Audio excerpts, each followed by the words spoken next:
Hi, Mrs. Hall and Mr. Kastner's class. I'm going to read a little bit more of the one and only Ivan. At the end of today, I should be caught up to the other classes, and then I'll be reading jointly to all four of you. Picasso. Matt gives me a fresh crayon, a yellow one, and 10 pieces of paper. Time to earn your keep, Picasso, he mutters. I wonder who this Picasso is. Does he have a tire swing like me? Does he ever eat his crayons? I know I have lost my magic, so I try my very best. I clutch the crayon and think. I scan my domain. What is yellow? A banana. I draw a banana. The paper tears, but only a little. I lean back, and Mac picks up the drawing. Another day, another scribble, he says. 1 down, 9 to go. What else is yellow? I wonder, scanning my domain. I draw another banana, and then I draw 8 more. 3 visitors. 3 visitors are here. A woman, a boy, a girl. I strut from my domain from them. I dangle from my tire swing. I eat 3 banana peels in a row. The boy spits at my window. The girl throws a handful of pebbles. Sometimes I'm glad the glass is there. My visitors return. After the show, the spit pebble children come back. I display my impressive teeth. I splash in my filthy pool. I grunt and hoot. I eat and eat and eat some more. The children pound their pathetic chests. They toss more pebbles. Slimy chimps, I mutter. I throw a me-ball at them. Sometimes I wish the glass were not there. Sorry. I'm sorry I called those children slimy chimps. My mother would be ashamed of me. Julia. Just like the spit pebble children, Julia is a child, but that, after all, is not her fault. While her father, George, cleans them all each night, Julia sits by my domain.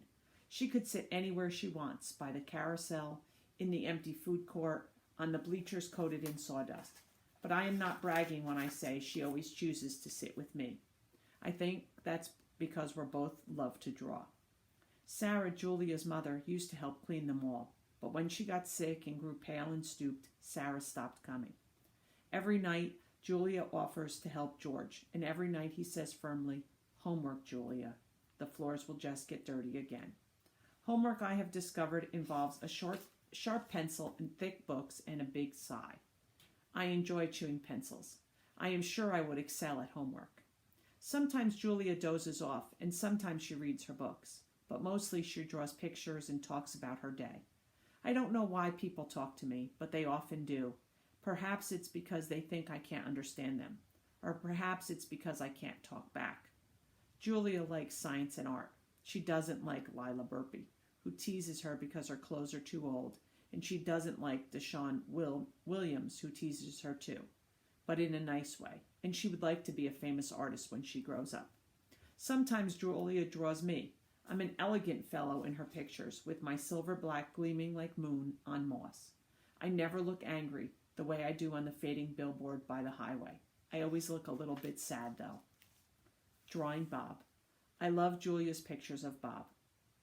She draws him flying across the page, a blur of feet and fur.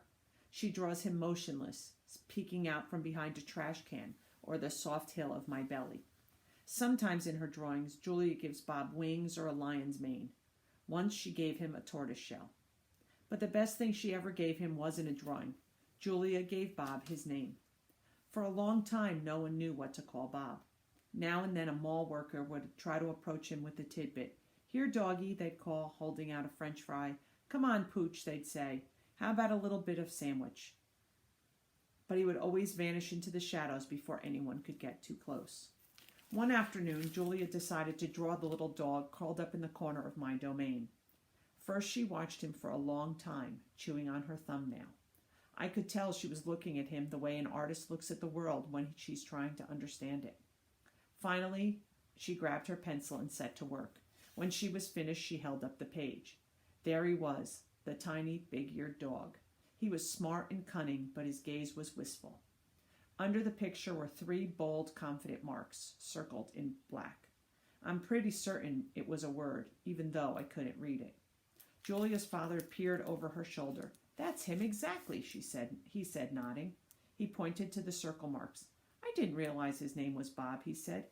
"Me either," said Julia. She smiled I had to draw him first. Bob will not let humans touch him. He says their scent upsets his digestion.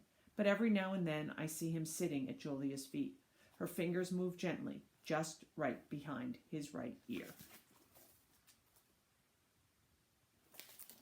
I hope you enjoyed a few pages of One and Only Ivan. I'll get back to reading probably by Friday.